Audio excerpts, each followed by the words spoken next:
Hola a todos y bienvenidos a otra video lección de PrEPMIR. En este video vamos a hablarle sobre urticaria y angioedema, que es un tema muy importante en dermatología. Así que vamos a comenzar. Cuando hablamos de urticaria nos referimos a un síndrome inflamatorio piel mucoso que se caracteriza por la aparición repentina de ronchas que pican y son pasajeras, angioedema o ambos. Y es importante subrayar que las ronchas deben estar asociadas con picor y es decir, que duren 24 horas. Esta manifestación clínica es esencialmente patognomónica de la urticaria. Entonces, podemos estar esencialmente seguros de que estamos hablando de urticaria cuando se presentan estos síntomas. Las ronchas prácticamente están presentes siempre y es muy raro que se manifieste la urticaria solo con angioedema, solo en el 30 o 40% de los casos. Entonces, en la foto de la izquierda aparecen las ronchas y en la derecha el angioedema. Ahora vamos a profundizar en el tema de manera individual en ambos síntomas. El jabón, como hemos dicho, Avon, es la lesión elemental propia de la urticaria. Veamos cuáles son sus características. Es una lesión elevada, bordes claros de color rojo rosado, a veces con aclaramiento central, a veces incluso blanca, y de número, localización y tamaño variables. La roncha es la manifestación clínica de un edema limitado a la dermis superficial y esto contrasta con el angioedema, que es en cambio una manifestación clínica del edema de la dermis profunda del tejido subcutáneo mucoso. Entonces, el punto fundamental en la urticaria es que los jabones están asociados con picor y duran menos de 24 horas. Entonces, los jabones que duran más de 24 horas deben hacernos pensar en una urticaria vasculítica, que tiene manifestaciones similares, pero no estrictamente en la forma de urticaria. En la foto de aquí podemos apreciar las características de las ronchas que acabamos de describir, es decir, elevadas, que son especialmente evidentes en la foto de la derecha, con márgenes bien definidos de color rojo rosado y en la izquierda también se puede apreciar una iluminación central. Recordemos que muchas veces el paciente acude a nuestra atención sin esta presentación cutánea, precisamente por el carácter fugaz de estas manifestaciones, y el historial médico va a ser por tanto fundamental. El angioedema, también llamado de forma más arcaica edema de Quinkle o edema angioneurótico, es la otra manifestación clínica que podemos tener en un caso de urticaria, y esta se manifiesta como una hinchazón cutánea, mucosa, localizada, y de bordes mal definidos. Tampoco es imprimible y es la manifestación cutánea de un edema del tejido subcutáneo submucoso y de la dermis reticular, que es la parte más profunda de la dermis. Y generalmente afecta áreas caracterizadas por la laxitud de los tejidos y las localizaciones clásicas son los párpados y los labios, pero también afecta las mejillas, genitales externos, manos, pies, incluso lengua, laringe, faringe. Es importante saber que en el caso de edema laringio se puede producir una obstrucción de las vías respiratorias y esto puede llegar incluso a provocar la muerte del paciente. Desde el punto de vista sintomático, puede ir acompañado de hormigueo, ardor y rara vez dolor, pero normalmente no picor.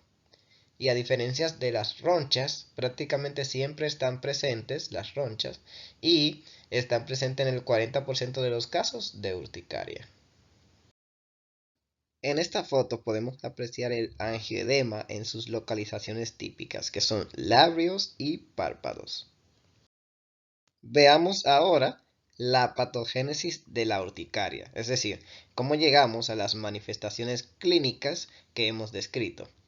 Todo tiene su origen en un desencadenante que puede ser un alérgeno, que es un estímulo físico en el caso de la urticaria física, o un autoantígeno, que a través de diversos mecanismos que luego describiremos con la precisión de las próximas diapositivas, provoca la activación y la desgranulación de mastocitos, que son las células más importantes para la patogénesis de la urticaria y los basófilos.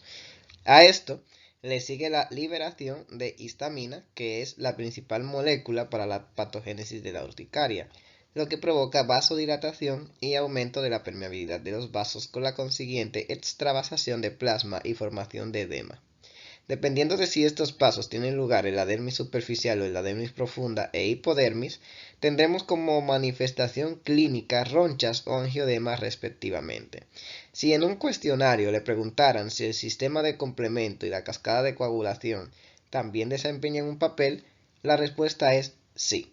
Sin embargo, si en un cuestionario habláramos de necrosis de la pared vascular, nos orientaríamos más bien hacia la urticaria vasculítica, que, repetimos, es una forma de vasculitis que se manifiesta con ronchas que duran más de 24 horas.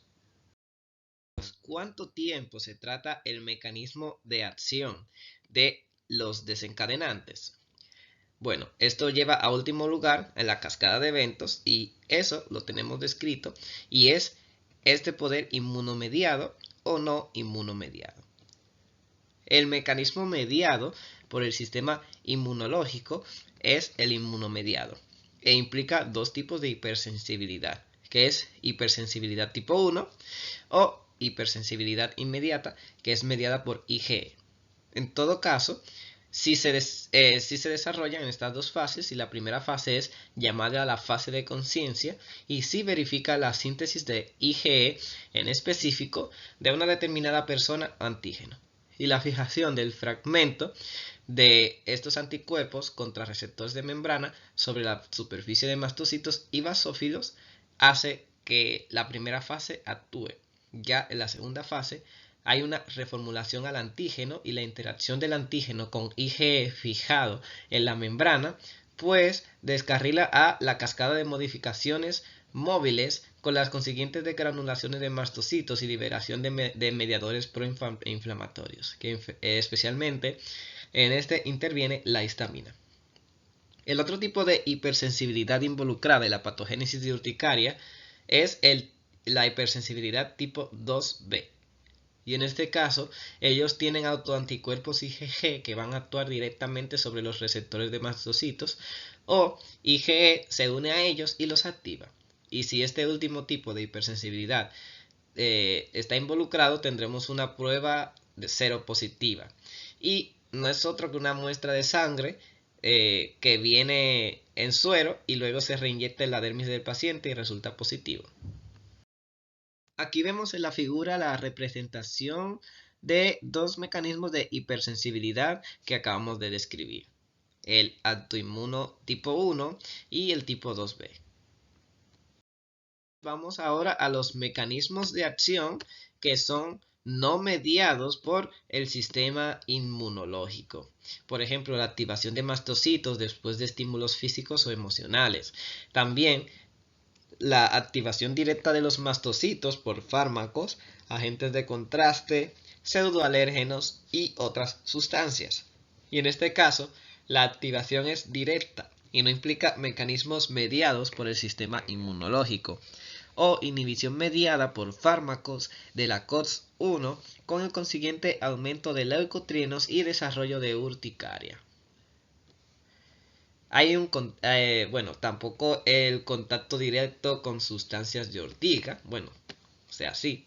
Y la dieta también puede influir y de hecho existen alimentos ricos en histamina, como quesos fermentados, tomates, vinos, cerveza, claras de huevo, y alimentos que liberan histamina, como el chocolate, fresas, y también plátanos cítricos, crustáceos, moluscos, nueces, almendras, y pueden desempeñar un papel en la patogénesis de la urticaria, incluso si se intervengan mecanismos alérgicos. ¿Cómo clasificamos la urticaria? Bueno, este es un punto un poco delicado porque la urticaria es un síndrome extremadamente heterogéneo y está lleno de entidades distintas. Sin duda, una clasificación fundamental para describir la urticaria es la clasificación temporal que distingue urticaria aguda, que dura hasta 6 semanas, y crónica, y si las manifestaciones ocurren repetidamente durante más de 6 semanas, que esa es la crónica. Otra forma de describir la urticaria es en la clasificación etiopatogénica que divide la urticaria en espontánea, en caso de que no haya un desencadenante bien definido, o la inducible, que es en el caso de que el desencadenante sea claro. Veamos ahora el resumen de todas las subcategorías de urticaria en las que puede caer nuestro paciente. Tenemos una urticaria aguda que dura hasta 6 semanas, la crónica espontánea y la urticaria crónica inducible, y dividimos también en urticaria crónica física y no física inducible. La urticaria física se puede subdividir dependiendo del estímulo físico desencadenante, y en la urticaria demográfica, urticaria por frío o angioedema vibratorio, urticaria solar, urticaria por calor y urticaria por presión retardada. La urticaria crónica, o no física, inducible, incluye la urticaria colinérgica y la urticaria de contacto y la acuagénica. Entonces describamos ahora todas estas entidades. La urticaria aguda, por definición, dura menos o igual a 6 semanas y por tanto es por definición una afección autolimitada. Comienza a cualquier edad, pero se reporta que la mayor incidencia ocurre en niños menores de 5 años y la incidencia es mayor en el sexo femenino. En cuanto a la etiología, es principalmente idiopática, por lo que en la mayoría de los casos no es posible identificar un agente etiológico. Sin embargo, se puede encontrar asociado a infecciones, consumo de ciertos alimentos, ingesta de ciertos medicamentos u otros. El principal mecanismo patogénico es la hipersensibilidad tipo 1 mediada por IgE, y entre los factores de riesgo encontramos antecedentes positivos de enfermedades alérgicas y vivir en zonas con alta densidad poblacional.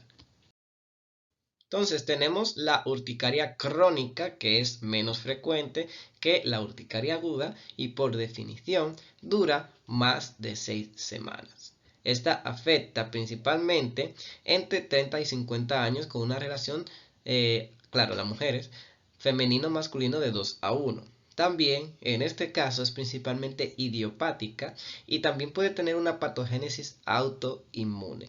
A veces también se asocia con infecciones, tumores, enfermedades de la tiroides, enfermedades reumáticas o exposición a alérgenos. En este caso, el principal mecanismo patogénico es la hipersensibilidad tipo 2B, por lo que frecuentemente tiene una patogénesis autoinmune. Como principal factor de riesgo tenemos las enfermedades autoinmunes de la tiroides, y en general se asocia a las enfermedades autoinmunes y comorbilidades psiquiátricas como la depresión. Vamos ahora a la urticaria física crónica inducible y comencemos con el dermografismo sintomático, que es la forma más frecuente de urticaria crónica inducible. También se le llama urticaria dermográfica o urticaria facticia. Y el desencadenante en este caso es el roce de la piel, lo que provoca 5 o 10 pulgadas la aparición de ronchas lineales que generalmente permanecerán alrededor de 30 pulgadas. El diagnóstico, como en todos los casos de urticaria física, se obtiene mediante pruebas de provocación. Las manifestaciones cutáneas se obtendrán mediante el frotamiento de la piel, lo que conducirá al desarrollo de ronchas lineales. El Frick Test no es más que un método estandarizado para obtener la apariencia de ronchas frotando la piel. Urticaria por frío, el desencadenante es el enfriamiento de la piel, debido al viento frío, objetos fríos, líquidos fríos, y con posterior retorno a la temperatura normal, lo que provoca la aparición de ronchas que tienen picor. Y es la segunda forma más común de urticaria crónica inducible, después de la urticaria dermográfica. Los síntomas son generalmente locales y se limitan al área de la exposición, pero pueden generalizarse hasta un shock anafiláctico si el paciente enfría rápidamente toda la superficie de la piel, como en el caso de una inmersión en agua fría. Por tanto, se aconseja al paciente que evite nadar o en cualquier actividad que pueda provocar un enfriamiento generalizado de la piel, y se clasifica en primaria, que es idiopática, o secundaria, que es adquirida, generalmente como resultado de infecciones o neoplasias hematológicas. Históricamente, también se ha identificado una forma familiar, pero hoy en día se considera más correctamente como un síndrome periódico hereditario y está asociado a la criopirina, es decir, un grupo de enfermedades autoinflamatorias autosómicas dominantes provocadas por bajas temperaturas ambientales. Por lo tanto, se le llama más correctamente síndrome autoinflamatorio familiar por frío. Epidemiológicamente, afecta principalmente a adultos jóvenes, además de que en este caso tenemos una mayor prevalencia en el sexo femenino. Para el diagnóstico se utiliza la denominada prueba de cúbito de hielo, en la que se coloca un cubito de hielo sobre la superficie del antebrazo y durante unos minutos, así dando el resultado la aparición de la roncha correspondiente al estímulo frío. Tenemos el angioedema vibratorio, que el desencadenante son las vibraciones. Por ejemplo, cortacésped, moto, montar a caballo. Y estas provocan la aparición de ronchas de 5 a 10 pulgadas. Y se clasifica en una forma familiar, autosómica dominante y una forma esporádica. Es muy rara y el diagnóstico se realiza mediante pruebas de provocación con un vibrador Vortex en el antebrazo durante unos 5 minutos a 2500 RPM. Sin embargo, en esta modalidad, como casi toda la prueba de provocación, no está estandarizada. Bueno, entonces tenemos la urticaria solar y tenemos la urticaria por calor. Y el desencadenante de la urticaria solar es la exposición a la luz solar, obviamente, y este provoca la aparición de ronchas que generalmente duran menos de una hora. En esta forma de urticaria existe riesgo de síncope y el diagnóstico se realiza mediante pruebas de provocación con radiación e irradiación con luz visible. En cambio, en la urticaria por calor, el desencadenante es el calentamiento de la piel, lo que provoca la aparición de ronchas de 5 a 10 minutos. Y es una forma muy rara y el diagnóstico se realiza con pruebas de provocación con una fuente de calor mayor a 44 grados Celsius en la superficie palmar del antebrazo. Incluso en este caso se puede utilizar el temp test, que es un método más estandarizado con métodos comparables a los observados para la urticaria por frío, pero calentando la piel en lugar de enfriarla. Tenemos entonces la urticaria por presión retardada y en este caso el desencadenante es una presión sostenida. Por ejemplo, cargar pesas, sentarse, usar cinturones ajustados, estar de pie durante mucho tiempo. Y normalmente se manifiesta con angioedema doloroso y eritema.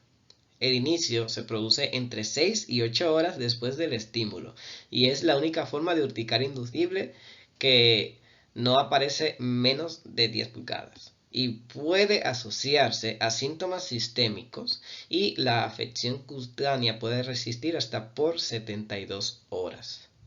Para realizar un diagnóstico se utilizan pruebas de provocación con la aplicación de pesas en hombros, muslos, antebrazos y durante unos minutos y luego se monitorea al paciente durante unas horas y vemos si aparece la manifestación clínica.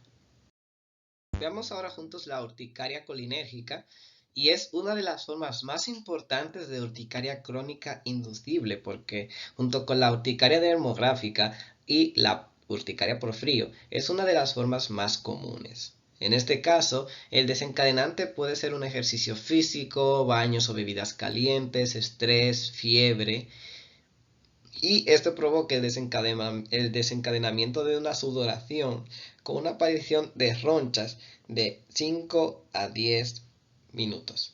Y las ronchas en este caso son múltiples, pruriginosas y pequeñas y están rodeadas por un halo eritematoso.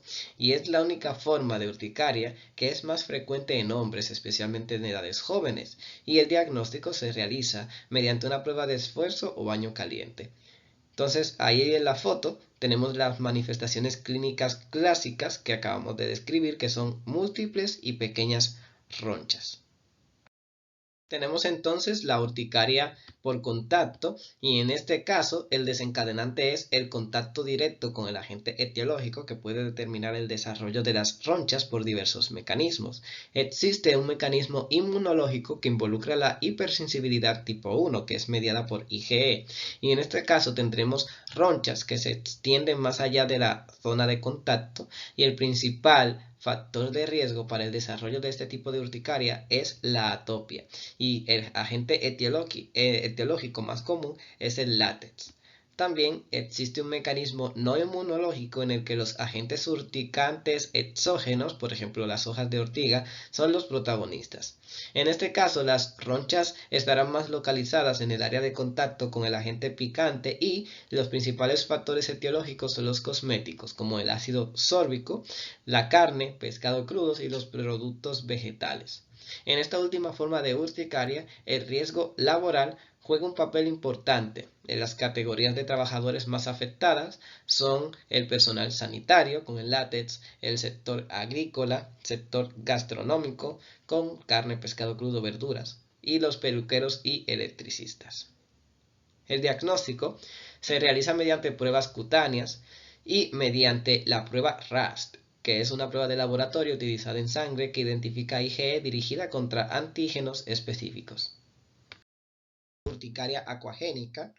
Y en este caso, en el caso de la urticaria acuagénica, tenemos un desencadenante y es el contacto de la piel con el agua, independientemente de la temperatura y el pH, lo que provoca la aparición de ronchas de 5 a 10 minutos. Y clínicamente se manifiestan con múltiples pequeños abones que pican de 1 a 3 milímetros rodeados por un halo eritematoso, que es similar a la urticaria colinérgica. Y bueno, tenemos un picor acuagénico en el que las ronchas no están presentes. Y hay que recordar que este picor es acuagénico y se asocia con patologías hematológicas, especialmente policitemia vera.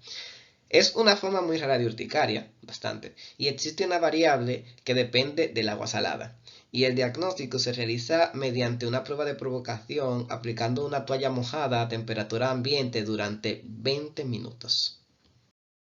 Bueno, esta diapositiva, útil para su revisión, contiene la hipnosis de lo que dijimos sobre la urticaria crónica inducible. Veamos ahora algunos datos epidemiológicos sobre la urticaria. Esta afecta alrededor del 15 al 20% de la población al menos una vez en la vida, por lo que es muy común. La incidencia se presenta a cualquier edad con un pico de adultos entre 20 y 60 años. En los adultos, la prevalencia es mayor en las mujeres y esta diferencia es menos evidente en los niños, excepción de la urticaria colinérgica, que es más frecuente en los hombres. Y la población más afectada por la urticaria crónica son las mujeres entre 30 y 50 años, y existe una asociación entre la urticaria crónica espontánea y enfermedades autoinmunes, especialmente la tiroiditis de Hashimoto, vitiligo, artritis reumatoide, gastritis autoinmune, diabetes mellitus tipo 1. Y existe una asociación entre la urticaria crónica y comorbilidades psiquiátricas, por ejemplo la depresión. Las formas espontáneas son más frecuentes que las formas inducibles. Las formas agudas son más comunes que las formas crónicas. Entre el 20 y el 45% de los pacientes con urticaria aguda desarrollarán una forma crónica. La forma más común es la urticaria idiopática espontánea aguda y las formas más comunes de urticaria crónica inducible son la urticaria demográfica, la urticaria colinérgica y la urticaria por frío.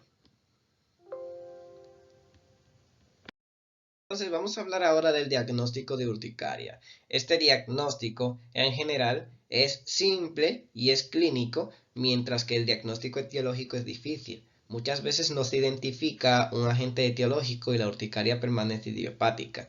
En cuanto a la urticaria aguda espontánea, el diagnóstico requiere una historia clínica detallada para identificar los posibles desencadenantes, por ejemplo, AINES o alimentos, y un examen físico, incluso si las lesiones cutáneas a menudo no están presentes. Según las últimas guías, la realización de pruebas diagnósticas, además de la anamnesis, no está indicada en la urticaria aguda espontánea.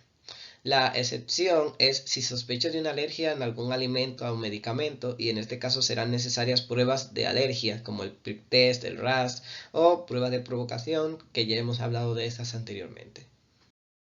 Sin embargo, la situación es diferente en el caso de urticaria crónica espontánea. De esta forma, además, una de las anamnesis que es detallada para identificar los posibles factores desencadenantes y un examen físico, aunque a menudo no haya lesiones cutáneas, Según las últimas directrices, también es necesario realizar un hemograma, y este hemograma tiene que ser indicado con un recuento de leucocitos, BSG o PCR, IgE total e IgE anti-TPO. En la UCE de etiología autoinmune, por lo tanto, mediada por hipersensibilidad de tipo 2B, es típico tener una IgE total baja, una IgG anti-TPO elevada en el caso de una sospecha de autoinmunidad tiroidea. Y si es necesario, también se puede realizar pruebas específicas adicionales para cada caso individual, incluso si se informa que rara vez son útiles. Por ejemplo, la búsqueda de infecciones, por ejemplo, de Helicobacter pylori, o una prueba de activación de basófilos, o buscar trastornos de la tiroides. La situación es aún mayor cuando la urticaria es crónica inducible, y en este caso, además de la historia clínica detallada, el diagnóstico se realiza con la prueba de provocación específica en el desencadenante sospechoso. Entonces, ¿cómo se evalúa la actividad de la enfermedad en la urticaria? Pues este viene evaluándose usando la puntuación de la actividad de la urticaria, cuyo uso siempre es recomendable en los casos de urticaria crónica. La puntuación de la actividad de la urticaria es calculando la puntuación del número de ronchas, que es de 0 a 3, más la puntuación de la intensidad del picor, de 0 a 3, hasta un máximo de 6 puntos. O sea, en total, ¿no? Y esta es la suma de las puntuaciones diarias durante un periodo de 7 días, que es la UAS. La UAS y la UAS 7 son útiles para evaluar objetivamente la actividad de la enfermedad y la respuesta al tratamiento. En la figura vemos la UAS y la puntuación de UAS 7, que va de 0 a 42. Y también existe una puntuación similar para el angioedema, y existen otras puntuaciones que evalúan la calidad de vida de los pacientes. Ahora, cómo se maneja a un paciente con urticaria. La terapia es una terapia escalonada y el objetivo es el control de los síntomas, que la UAS7 sea siempre 0 y una calidad de vida normal. Entonces, pasa el siguiente paso si no logra controlar sus síntomas en unas pocas semanas. Se cambia la terapia si hay efectos adversos y se intenta disminuir la dosis y o frecuencia después de 3 a 6 meses de control de la enfermedad. Entonces, vamos a ver ahora los distintos pasos terapéuticos. En primer lugar, se deben evitar los factores desencadenantes agravantes que están identificados a través de la historia clínica, independientemente del paso. La terapia de primera línea está representada por un antihistamínico antagonista del receptor H1 de segunda generación, como cetiricina o fexofenadina en una dosis estándar. Te recordamos que los antihistamínicos de segunda generación, en comparación con los de primera generación, provocan menos efectos secundarios como la sedación porque atraviesan en menor medida la barrera hematoencefálica. En segundo paso, si no conseguimos el control de los síntomas, va a pasar por aumentar la dosis del antihistamínico hasta 4 veces la dosis estándar. Luego se añade un segundo fármaco al antihistamínico y es concretamente omalizumab, y es un anticuerpo monoclonal que está dirigido contra la IgE, que detallaremos en la siguiente diapositiva. Se administra subcutáneo a una dosis de 300 miligramos cada 4 semanas, y si no conseguimos el control de los síntomas ni siquiera de esta forma, podemos aumentar la dosis y o frecuencia de administración off-label hasta un máximo de 600 miligramos cada 2 semanas. Si ni siquiera así conseguimos el control de la enfermedad, pues tenemos que cambiar de clase farmacológica y pasar a ciclosporina en dosis que pueden llegar a 5 miligramos por kilogramo por día. Te recordamos que el efecto secundario clásico de la ciclosporina es la insuficiencia renal.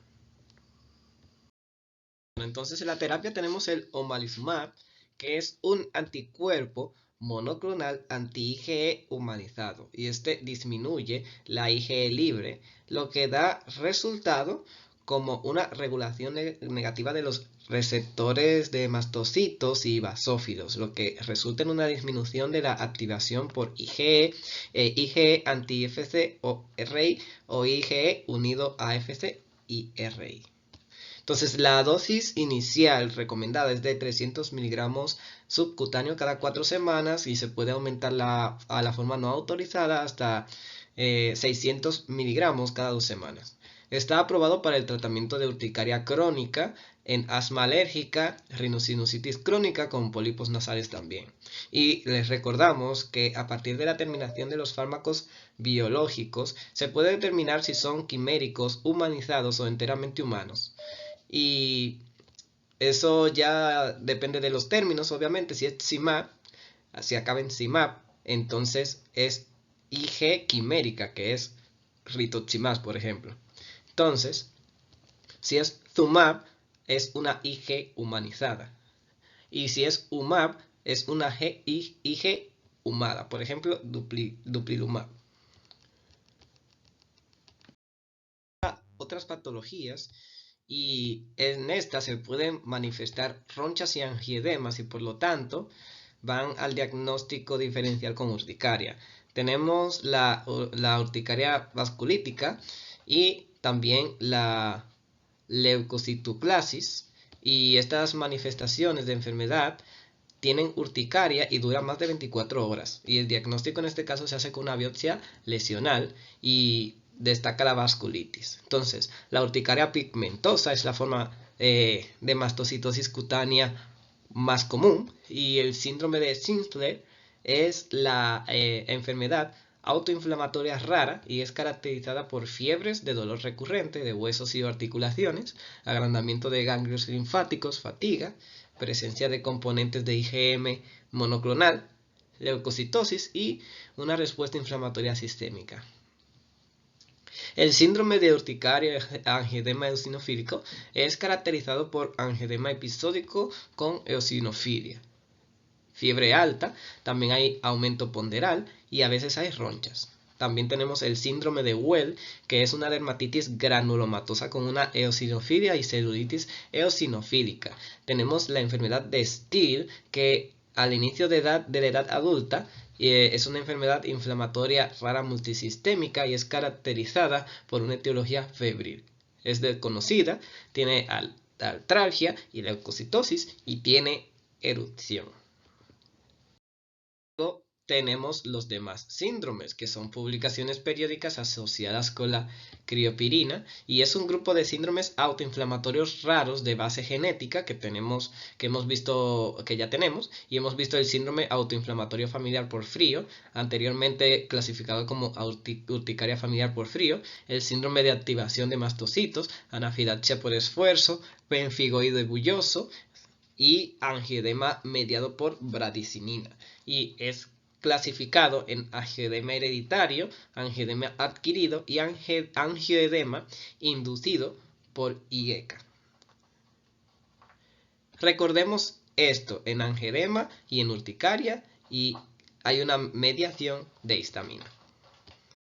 De esta lección vamos a profundizar más sobre angioedema mediado por bradicinina, y es un tema importante en el que puede salir en los test MIR.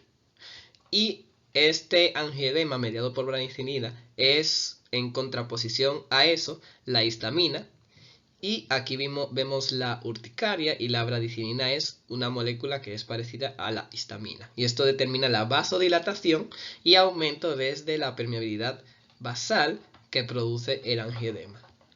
Eso lo vimos hace un rato, existir de 3 formas de angioedema por bradicinina mediado, y también son dependientes de falta de la molécula de inhibidor C1 del complemento.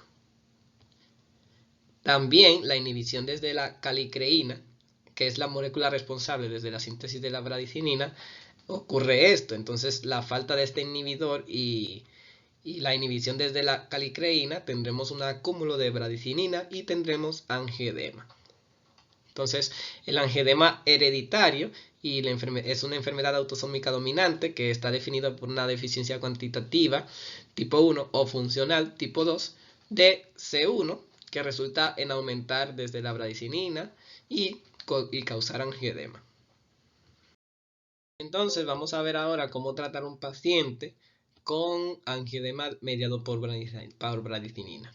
Primero, en casos agudos se puede utilizar lo siguiente: inhibidor de C1, derivado de plasma recombinante IB, escayantina, que es inhibidor de la calicreína, o el icatibant, que es el antagonista del receptor B2 de la bradicinina.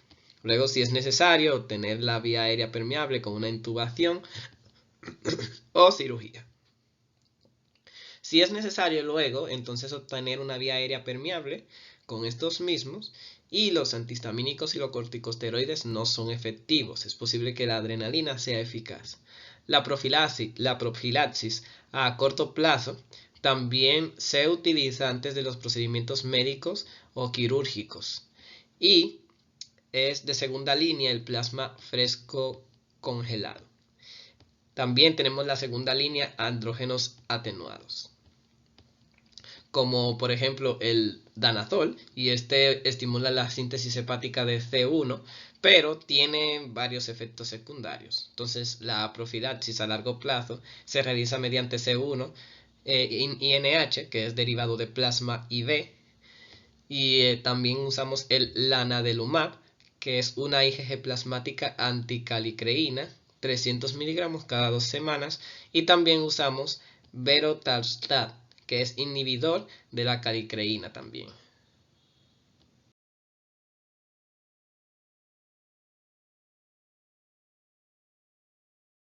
Ahora veamos el angioedema adquirido dependiente de INHC1.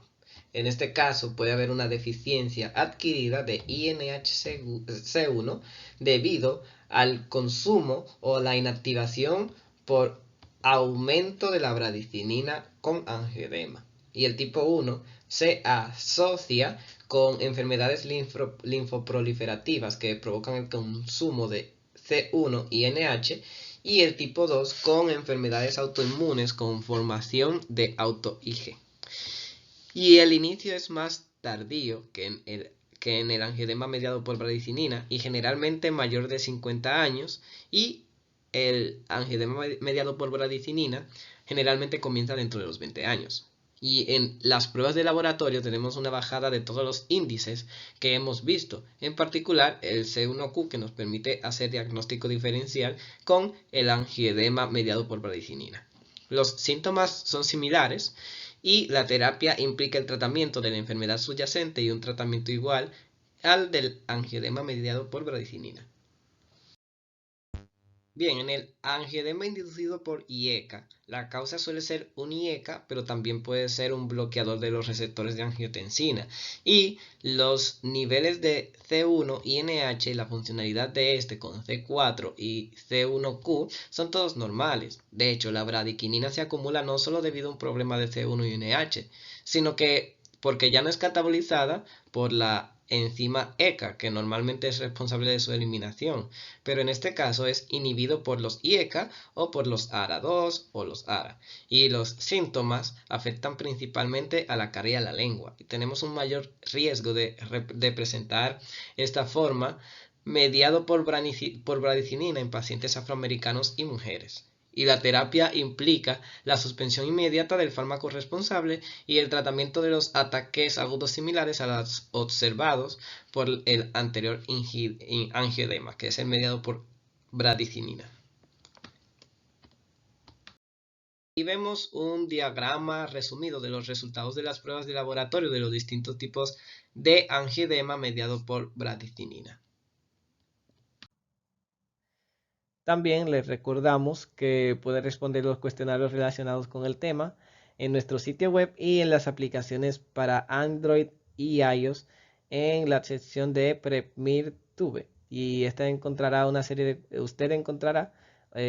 de cuestionarios basados específicamente de lo que se ha tratado. Así que muchas gracias por su atención. La lección de video de PrepMir termina aquí, pero ya nos veremos en la próxima.